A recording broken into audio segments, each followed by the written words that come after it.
ordinary sheet of plywood. This is plywood cut by a bandsaw. Hello, and this is Mr. Sorensen. Today we're going to look at identifying some parts on a machine. One of the really cool aspects of woodworking is that the more you know about a machine, the more you come to know what it can do. And these big machines have lots and lots and lots and lots of potential if you know how they work. But you got to know all the pieces and what the pieces can do, and then really the sky's the limit in terms of the kinds of things that you want to do when it comes to building a project. How do I cut something? Well, if I know how to tilt all the tables and make all the pieces work, I can cut a lot of really intricate parts and pieces in ways that I may not know how to do if I simply know that this is a bandsaw and that's about it. All right, so the first thing I want to remind you of when you are working on a bandsaw here at Royal is that on the front of the bandsaw over the lower door there is a tool panel, and a lot of the tools that you would need to help you with the process of working on the bandsaw can be found there. The first one I want to highlight is this right here. This is a miter gauge. So the bandsaw has this slot in the table. This slot in the table is called a miter slot, and that's going to receive this bar on the miter gauge. Miter gauge sits in the slot like that, and that miter gauge is pretty much stuck to the table now. How is that going to help me? Well, if I'm working with a round piece of stock, the round piece of stock wants to spin when the blade hits it, and that round piece of stock can launch off of the table.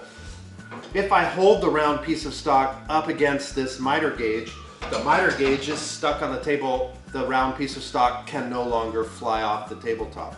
So that's one place I might use a miter gauge. The second way I would use a miter gauge is the miter gauge has a protractor on it.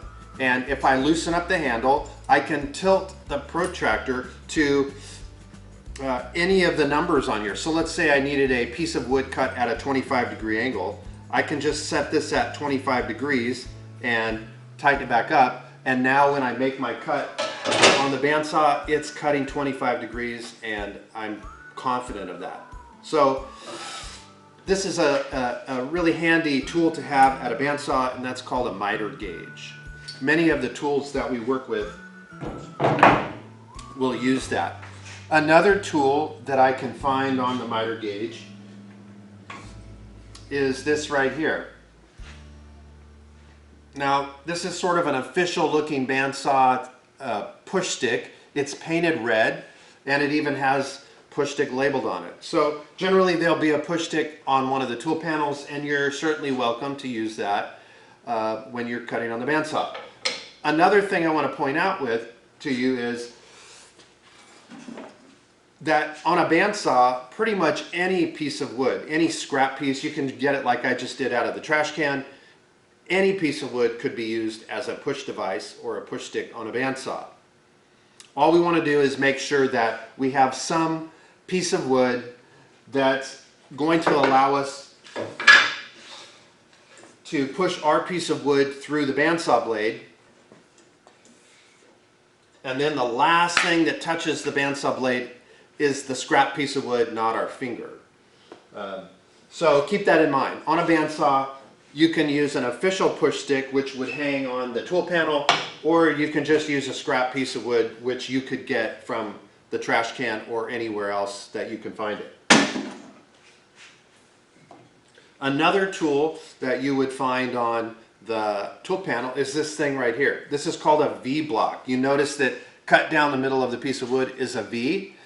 This again is used for cutting irregular shapes, primarily cylindrical shaped pieces of wood, round pieces of wood.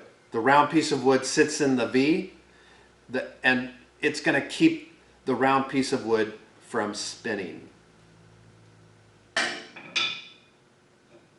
So here's an example of a round piece of wood, right? So I have about a 1-inch diameter dowel. If I try to cut that on the bandsaw hits that round piece of wood, it wants to spin, and one of the options is it could spin and throw it out of my hand.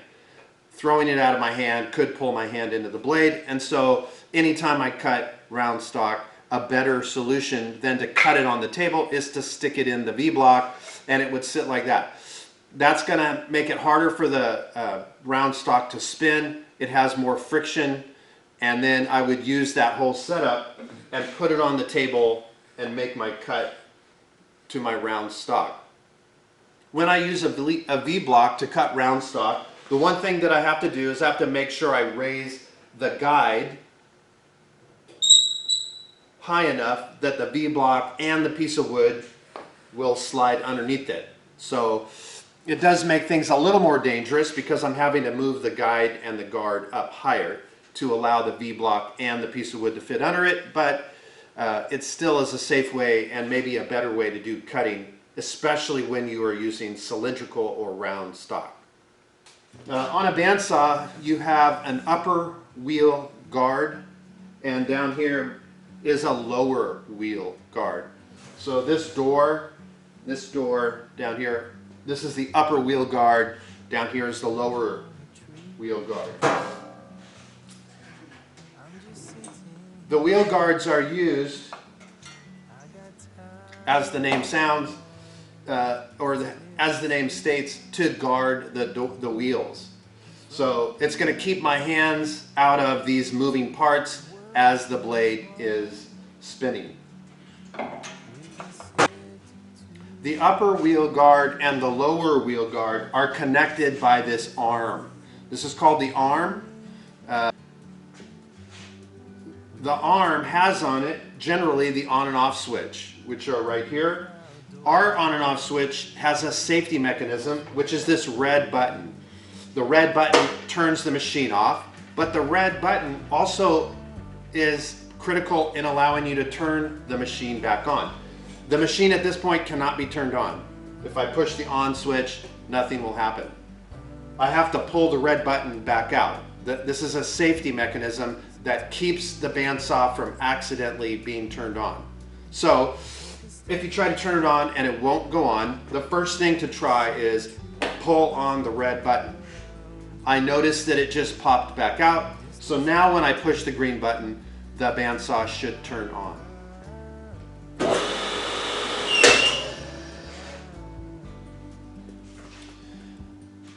All right, a part of the structure of the bandsaw, the next thing would be this right here. This is the guide. The guide sits down here at the end of this long arm. The guide is going to hold on to the bandsaw blade. It keeps the bandsaw blade from flexing left and right. The guide has ball bearings in it. It keeps the bandsaw blade from being able to push backwards and fall off of the bandsaw. And sometimes the bandsaw guide has a guard on it. So in the case of this bandsaw, the guide down here has a guard on it. Up here, this part is a guard, right? This is guarding the bandsaw blade, and it's keeping my fingers from being able to grab the blade when I reach up here to adjust the guide. So this is a guide. This right here is a guard, blade guard. Now, the blade guide and the blade guard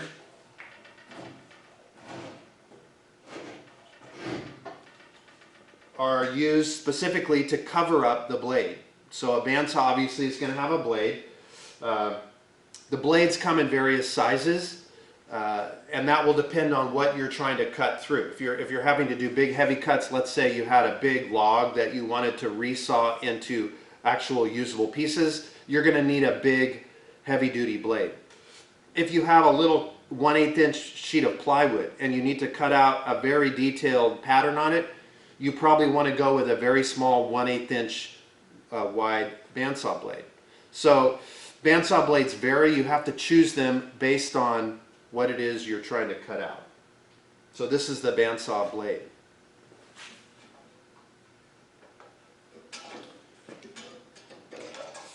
This piece right here is the table. The table. The table is what I'm going to set my work on to do all of my cutting. Now in the center of the table around the blade is this little piece right here. Right? This little piece is called a throat plate. Throat plates are on many of the machines we use in the shop. They come in lots of various shapes and sizes. This is a square shape and it's made out of hard plastic. The throat plate is going to cover up this hole around the bandsaw blade. Holes are needed on the machine tables to allow us to come in here and install blades. But we need to cover up that hole when we're done so that the piece of wood that I'm cutting can't go down in the hole. That becomes very dangerous. I don't want my hands going in there. I don't want pieces of wood going down in there. And I don't want sawdust and debris, scraps, from going down there because they'll get stuck in the little ball bearings and then it will cause problems, potentially causing the blade to fall off. So I need to close up that hole. That's done with the throat plate. All right, so now we're in the back of the bandsaw and I'm going to bring you down here and I'm going to show you another piece of the bandsaw. We are looking at the table, and right here in the back of the table on this big Laguna bandsaw is something called the trunnion. The trunnion, there's actually two metal pieces. They're shaped like kind of like a half moon. The trunnion is what attaches the bandsaw table to the actual bandsaw machine, the frame of the bandsaw. And it is also what allows the bandsaw table to pivot. And you can tilt the bandsaw table to about 45 degrees. All right, let's zoom in a little bit here so you can better see the half moon shape of the trunnion. So there's the trunnion. And in fact, on a lot of the trunnions, right, you can see it looks kind of like a protractor. Most trunnions will have a protractor on it. It also has a locking mechanism that allows us to lock the table flat or at any degree that we need it to make our cut. Here is another important feature on the more expensive bandsaws, and it's a feature I recommend. Right there on the side of the bandsaw is a brake. Generally it's going to be to the right side of the bandsaw, and it will extend much like you see right there out of the case. In the case of our bandsaw here, this Laguna, stepping on it also turns the machine off. So it kills the electricity to the machine and brings the blade to a quick stop. On other bandsaws, pushing on the brake is only going to bring the blade to a stop. If you leave the bandsaw running and you don't hit the off switch, then the blade, as soon as you take your foot off, the bandsaw will just simply speed back up and continue to turn. So you want to be careful that you know how your bandsaw works. Another component that is often used on a bandsaw is a Resaw fence. So this bandsaw has a Resaw fence on it. Resaw fences tend to be tall. Resaw fences are used to cut a board in half the tall direction, which is why Resaw fences tend to be so high or tall. So using a Resaw fence would look like that. I would set up my fence, lock it into place, and then I'm going to resaw this board into two separate boards the exact same dimension, just a little thinner. In rare occasions, I would use a Resaw fence. Otherwise, I tend to use the bandsaw freehand and use no fence. One other elective part or optional part that you might find on the tool panel is this thing right here called a feather board. And a feather board fits in most machines where it can be used. It fits in the miter gauge slot, and a feather board really acts as a third hand. So for the feather board, I'm going to set my piece of wood on the table, and then I'm going to take the feather board and push it tight up against the block of wood, and then while holding it really tight, I'm going to tighten the feather board into the miter slot on the table. And now that feather board keeps the board pushed tight to the fence. That gives me, it frees up my hands to be working on pushing the board through and maybe holding it on the top. So now I have 3 points of contact on the board, helping keep the board upright and moving it through the blade instead of just two. So a feather board is a optional piece of equipment that can be very helpful for use on bandsaws.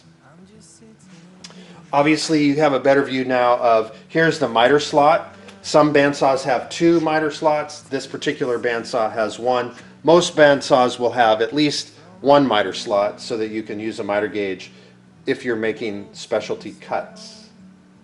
Let's move around to the front of the bandsaw.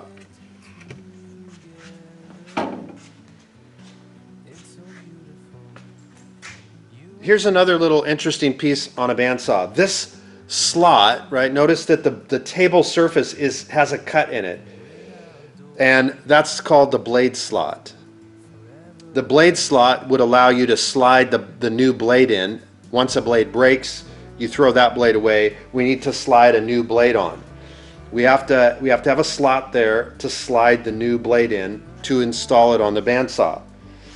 Now we've got a dilemma, and that is, because the blade has that, the table has that cut in it, the 2 halves of the table could potentially be at different heights, and it would make it very difficult to use and cut and have any kind of accuracy. So most bandsaws will have something like this. This little pin fits in that blade slot, and it keeps the 2 halves of the table aligned. So this is an alignment pin, right? This would be called a table alignment pin. Okay, so all bandsaws are going to have some control and adjustment features that allow the operator or the lab technician to keep the bandsaw in top-notch condition. You see in the back here a number of those control knobs. This right here is the guidepost locking handle, and this is the guidepost adjustment handle. Guidepost locking handle or guidepost adjustment handle. On your worksheet you only have 1 knob. That's because our old bandsaw only had 1 knob. It had the guidepost locking handle. This guidepost, I can unlock it, but the guidepost doesn't do anything. It stays there. To adjust the guidepost, which is this arm right here, this allows me to cut bigger or smaller pieces and safely have the guard and the guide in place. I have to use the guidepost adjusting handle. So turning the guidepost adjusting handle in one direction raises the guide, and turning it in the other direction lowers the guide. In general, when I'm done cutting and I'm finished with the machine, I'm going to adjust the guide and the guard all the way down and rest it on the table. That way, if for any reason somebody falls into the bandsaw, their hand cannot hit the blade. All right, there's another important adjustment feature on a bandsaw, and that's this one in the center right here. You'll find it somewhere in this area of a bandsaw, the upper by the upper wheel, and generally either in the middle or somewhere near that. And this is the tracking adjustment, blade tracking adjustment. So by turning this handle, the wheel is going to tilt either back or forward, and it's going to make the blade move forward or back. And generally on a bandsaw, the blade should track or run right in the center of the wheels.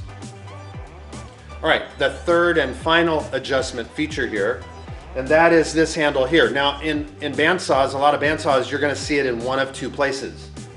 Because of the height of this bandsaw, they've put it underneath the upper wheel.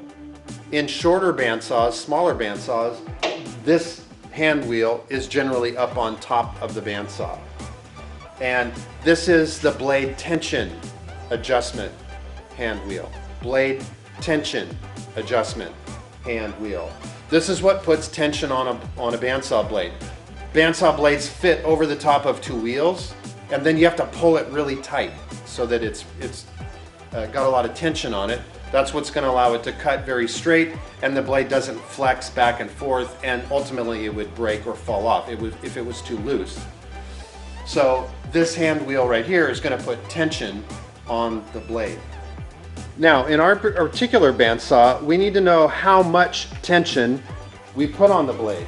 So, in some bandsaws, there'll be an indicator. On our bandsaw, here is the indicator that's trying to help you know how much tension do you put on your bandsaw. So, there's a chart here. It shows me what is the size of your blade. And if I have a 3/4 inch blade, then I want the tension level on my bandsaw blade to be at a 20. And in this little window right here, it shows me a number. It shows me right now the number 10. So as I adjust this hand wheel, that number changes. And we have a 3/8 inch blade. A 3/8 inch blade should be at number 10. So I turn my hand wheel until I see a number 10 there. That tells me that I should be at the right tension for my blade. All right, I'm going to show you one other feature associated with the blade tension hand wheel. But to do that, I'm going to need to take you over to the smaller bandsaw. Now, like I said, on small bandsaws, the blade tensioning hand wheel is on the top of the bandsaw.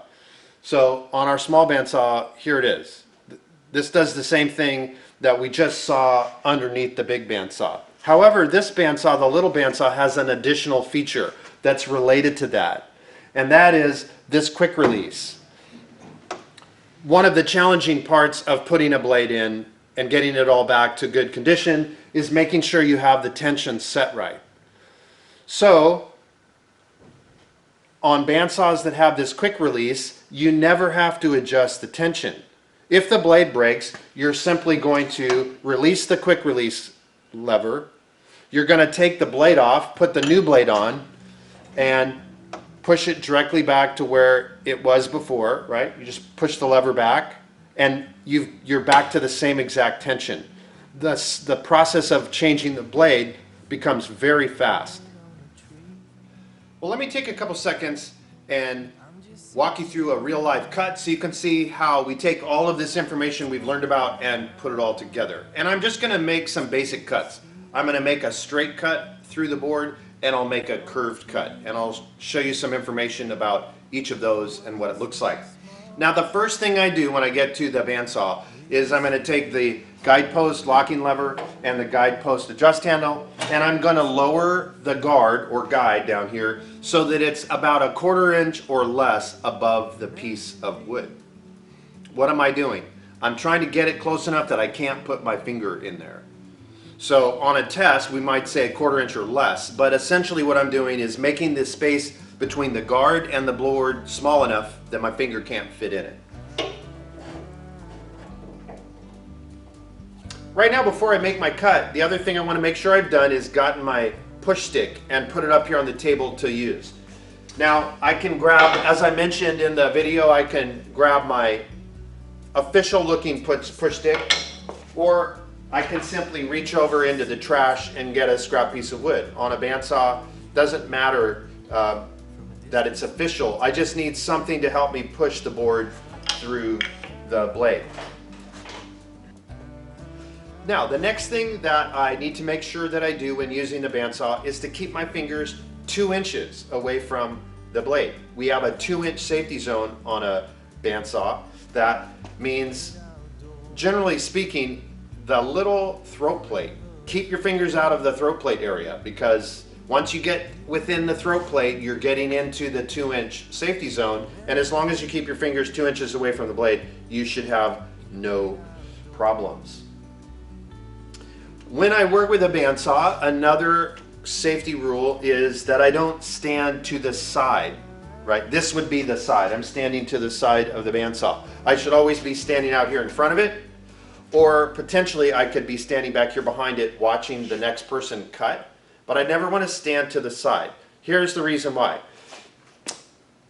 It is said that it's possible if a bandsaw blade, which is a very flexible metal, broke, it could break, it could hit the table, and it could shoot out this side of the saw, right? It wouldn't matter. If it hit the table and flexed and shot out this side, it's going to hit the saw itself, nothing here. That is a problem. But if the bandsaw blade hit and bent and flexed out this direction, and you were standing right here watching the person doing their cut, you could get hit with the broken blade. So for that reason, one of the rules of a bandsaw is you never stand and watch what's going on here to the side of the bandsaw. You either have to be out here in front of it or back here behind it. So let me go ahead and make my first cut. Again, one of my safety rules for every machine, make sure I have on my safety glasses before I do any cutting.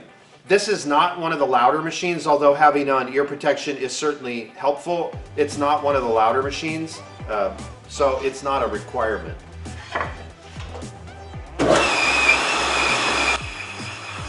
Once I turn the machine on, I want to make sure the machine has come up to full speed before I introduce the piece of wood into the blade.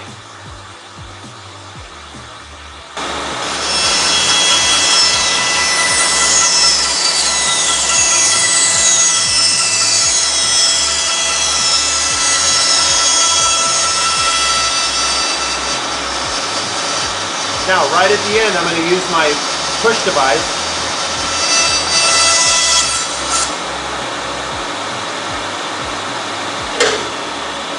That helps me get the board through the blade without cutting my finger, right? And you can see the cut is now in the piece of wood, right? That's fine. That's where I want the cut, in the piece of wood, not in my finger.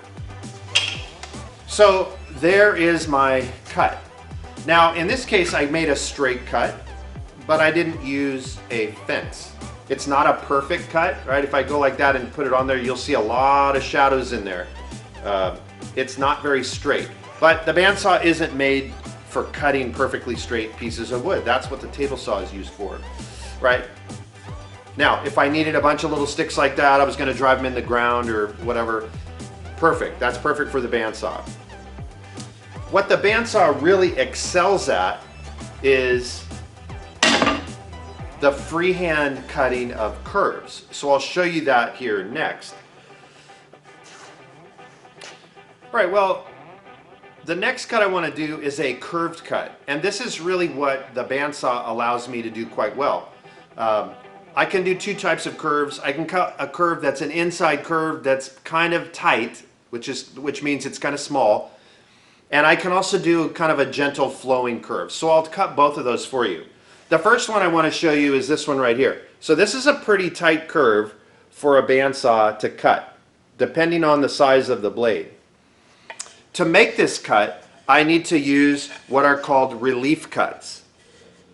So here's what I'm going to do. The first thing I'm going to do is I'm going to cut straight across like that.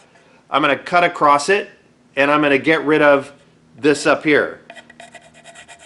Get that out of the way. The next thing I'm going to do is I'm going to make a series of relief cuts. Now the relief cuts are straight cuts where I back out of the cut. I'm going to cut in here and I'm going to back out. Cut in here, back out. Cut in here, back out. Cut in here, back out. Cut in here, back out. So those are called relief cuts. And here's how they are going to relieve. As I start to make this curve, every time my blade gets to one of those previously cut relief cuts, the piece of wood I'm working on falls out. And then I make my next cut over to here. That piece of wood falls out. And that relieves the tension on the blade. When a blade is being cut into a curved shape, it puts a lot of tension. The pieces of wood, the little tiny thin kerf wants to bind and pinch on the blade. Every time the blade touches one of these relief cuts, the little piece of wood being cut pops out of there, and it relieves the tension, the pinching on the blade. And that's going to, over the course of a big cut like that, that's going to save me from having the blade break or come off of the machine in the midst of a really tight cut.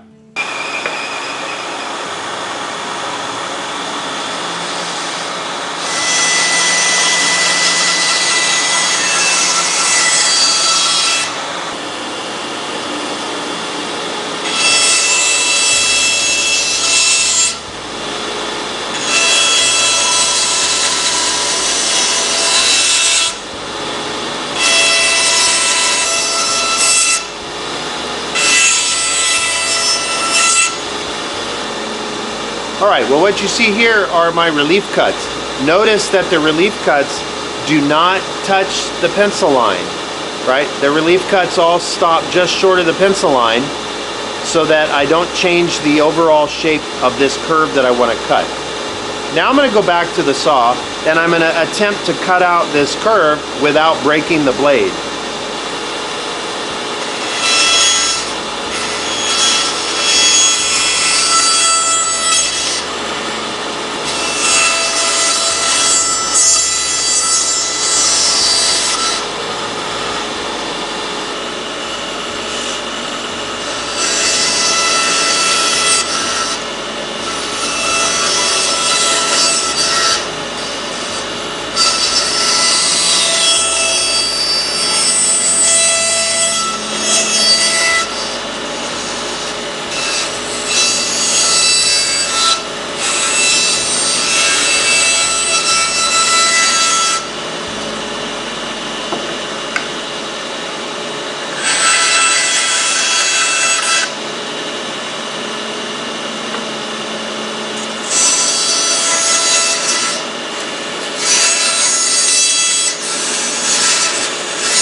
Well, there's my curve, and you can see around the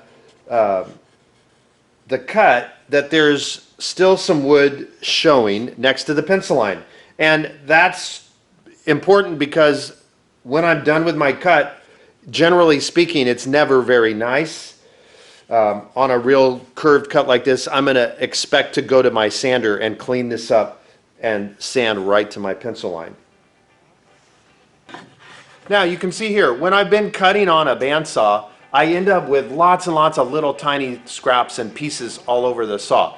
Another good safety rule when working on a bandsaw is keep your work area clean. I would never want to just continue working on new cuts with all of this scrap all over the table. So between cuts, or as I'm cutting, I'm always going to stop and clean out all these scraps. Now, if I'm going to reach in here and start picking up all these scraps, I want to make sure I've turned the machine off and stopped it before I lift and pick up all these pieces to throw them out.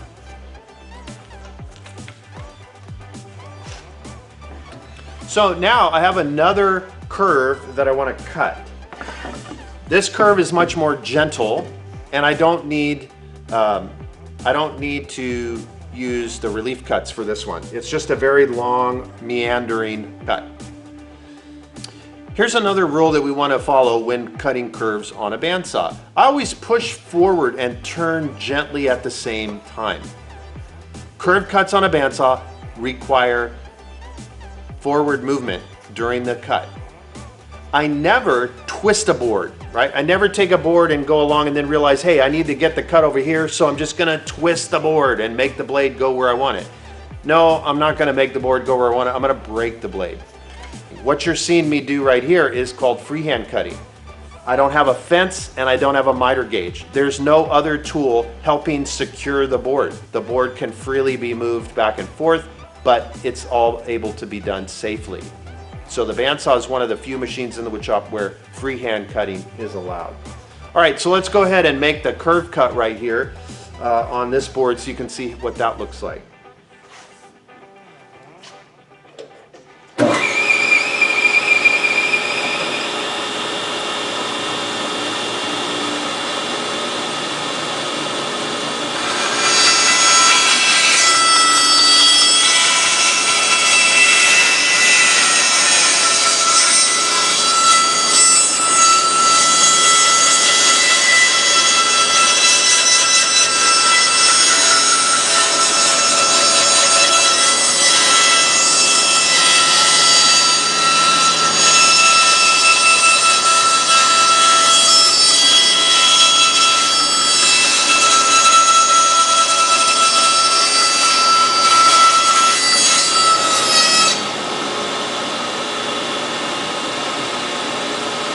And there's my curved piece.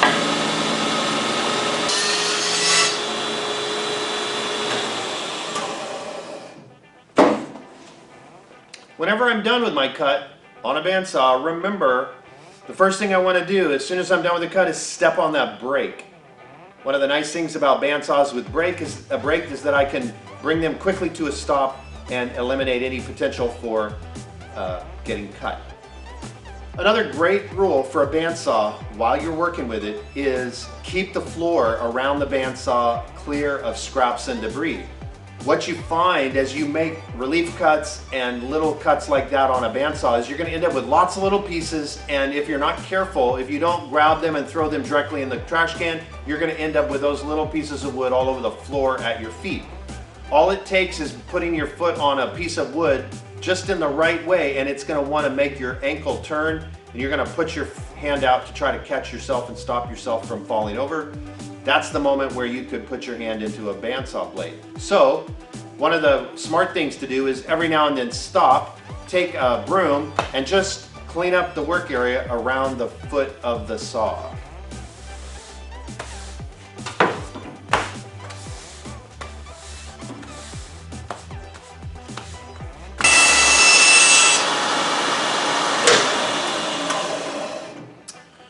Well, I hope that you've enjoyed getting to see all the workings of a bandsaw. This is a fairly complicated machine, and as you saw, the length of the video is a little longer because there are so many parts and pieces that we need to talk about and you need to understand in order to use the bandsaw effectively. So I look forward to seeing you next time when we take another look at one of the other great machines that we have here in the Royal High School Wood Shop.